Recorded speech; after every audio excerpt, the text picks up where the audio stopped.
Hello, this is Jimmy, and welcome back to MiniGameMaker. This is part 6 of my weekly update series, and this week I've added some pretty significant game mechanics. Most notably, I have updated the moving platform to a point where you can build pretty much anything you'd like on this platform and have it move. So previously, you could only move things directly attached to the moving platform, so all those walls would move if I were to power this thing.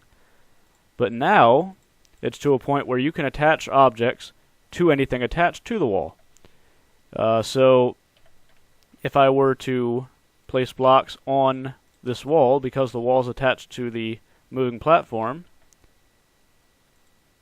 they now move along with the moving platform, and that may seem small when you first think about it, but it allows you to do some pretty incredible things. This is a door that I've built using this mechanic, and as you can see, if I open up the door, the entire door opens up, and it looks incredible. So the opportunity for customization has increased a ton, and I'm pretty excited about that. You could build anything. You could build doors like that. You could build custom elevators that look amazing. You could build entire rooms that move across the room. I really love this new game mechanic that I've added, and this has also been added to the save file, so all this can be saved as well.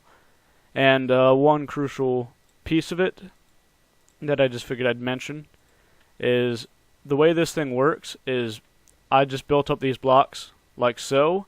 If I delete this block, it will delete this block as well as every block attached to it. So that's just a way for me to prevent people from building up, deleting this block, and then building something up here that's floating or something like that. I didn't want to have floating stuff moving across the room. I think it'd look weird. So that's what I did to get around that. And if I delete the actual platform, it deletes everything attached to it as well. So this... Oh, another thing I added before I go into that is I added this speaker system. So I wanted to get some sound effects into the game. So if I run wire off of this and I power this speaker, you see it says alarm. It'll play the alarm sound. And I can actually hit E to interact with this thing and change what I want it to play. So I can play an airlock sound and a power off sound.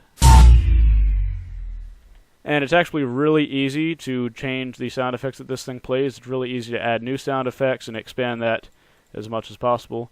Just to note, those sound effects will probably be changed, just because I've been like ripping YouTube videos and stuff like that to get those audio files, and I probably need to purchase some audio for this game so I don't run into any copyright problems. But for testing purposes, that works. I've also added a sound effect for the gun. Also something that's probably going to change. But this is a little test thing that I've built to show off these new mechanics, so I'm going to go ahead and run through that. If I test from beginning, well, you hear the alarm going off. That means something went wrong when I was loading up the thing, because it shouldn't be doing that quite yet. Let's go ahead and test from the beginning again, and maybe, yeah, that time it didn't go off. So still some bugs in there, still some things I need to fix up. But I was doing quite a bit of bug fixing this week as well. Might have caused that to happen, to be honest. But it's not doing that now, so let's go ahead and run through it. So as you guys already saw, I have this door. Big old door that opens up into like a nice little bank vault area where we store this gun.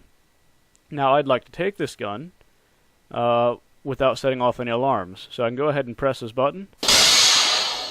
And you see it plays a nice little sound effect and releases this gun. But the problem is the gun is in front of this motion detector. So if I take this gun, it's going to recognize that the gun is taken, and it'll start playing that alarm. It'll shut me in here so I can no longer leave. And this is kind of like the security system, I guess. I made it so that the edge of this is actually a target. So if I were to shoot it, it's like I shut down the alarm system. I opened it up, and now I can leave again. But let's go ahead and test from beginning again. This is... There we go. Ooh, I should not still have that gun. Bug fixes. I need to do a lot of those. So this is actually a puzzle. So I could make it so that when that alarm system goes off, maybe I have a turret on the ceiling that shoots me and kills me, and I need to be able to take this gun without setting off the alarm. So the way you could do that is I have this block in the room. If I were to come over here and set the block in front of the motion detector and then take the gun, it will not recognize that I took the gun because it has something in its place. So that was just an idea I had for a little puzzle.